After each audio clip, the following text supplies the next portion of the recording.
Israel versus Palestina, o conflito que nunca acaba. E quem está por trás dele? Para entender o conflito entre Israel e Palestina, gente, é preciso ir além das manchetes, tá? Além dos mapas e além até dos discursos oficiais. O que existe ali é um nó geopolítico, histórico, religioso e simbólico que muitos acreditam ser apenas disputa territorial, quando, na verdade, é um dos mais antigos e complexos tabuleiros de controle global.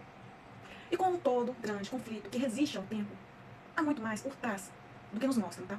Há interesses, manipulações e, para alguns, até mesmo um projeto oculto, milenar, para quê? Para domínio do Oriente Médio e do mundo. Para começar, gente, a desvendar esse mistério, precisamos retroceder milênios.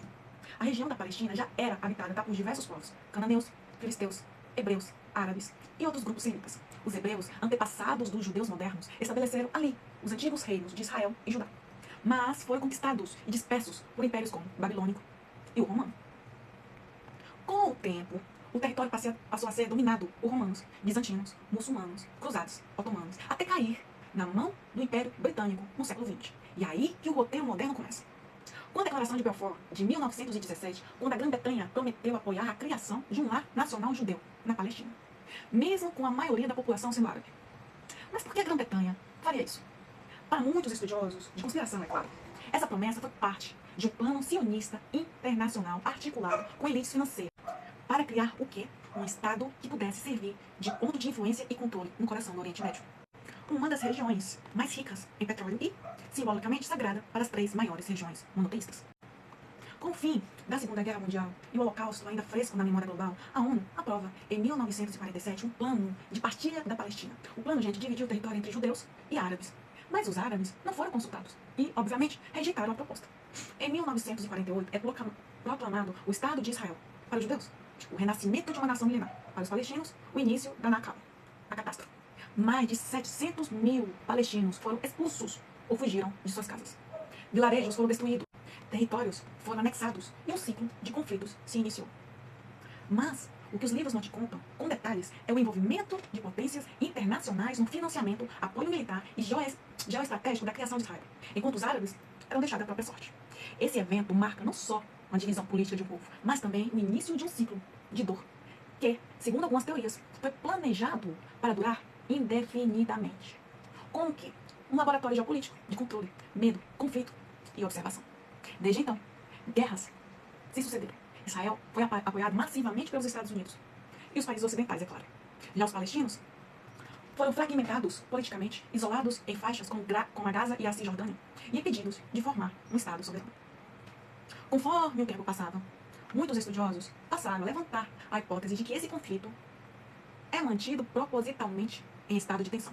Afinal, ele justifica presença militar estrangeira na região, venda de armas, controla rotas de petróleo e mantém o Oriente Médio em permanente instabilidade. E mais, tá? Muitos teóricos acreditam que Israel não é apenas um Estado, mas um projeto de engenharia geopolítica com finalidades muito além do que parece. Sua localização, cultura e vínculos religiosos fazem dele o centro simbólico ideal para futuros movimentos de unificação global, inclusive religiosos.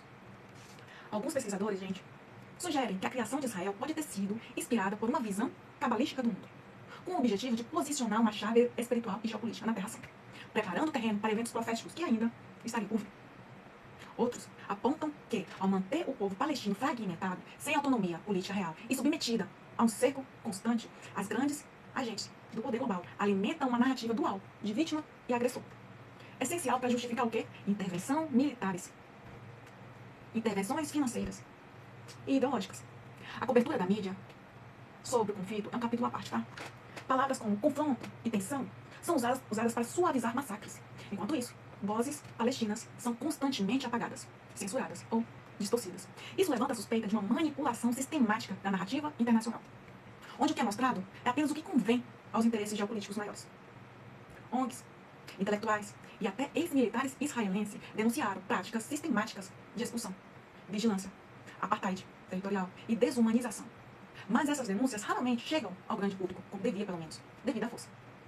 Existe também um gigantesco aparato de lobby midiático e político, especialmente nos Estados Unidos e na Europa, que molda como o conflito é percebido pelo mundo.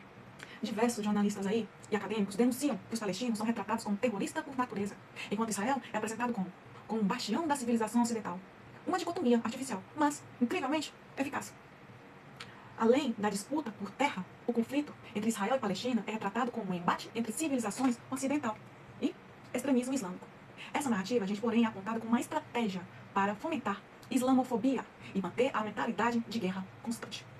Segundo a teoria do choque de civilizações, proposta por Samuel, o mundo pós-Guerra Fria seria dominado por conflitos culturais e religiosos.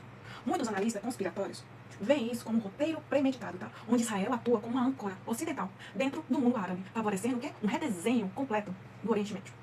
Esse redesenho pode incluir novas fronteiras, substituição de regimes, domínio sobre recursos estratégicos e, em última instância, o controle mental e espiritual das massas.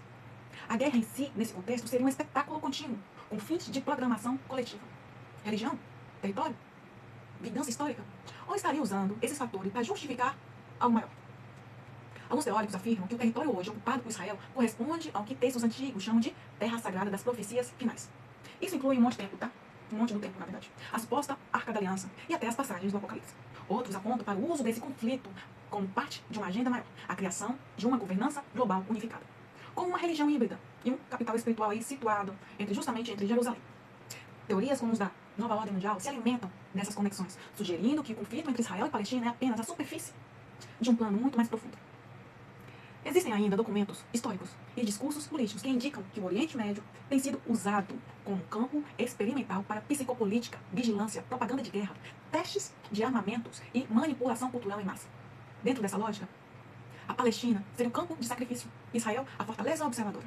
O conflito Israel-Palestina não é simples, não é recente e definitivamente não é apenas territorial.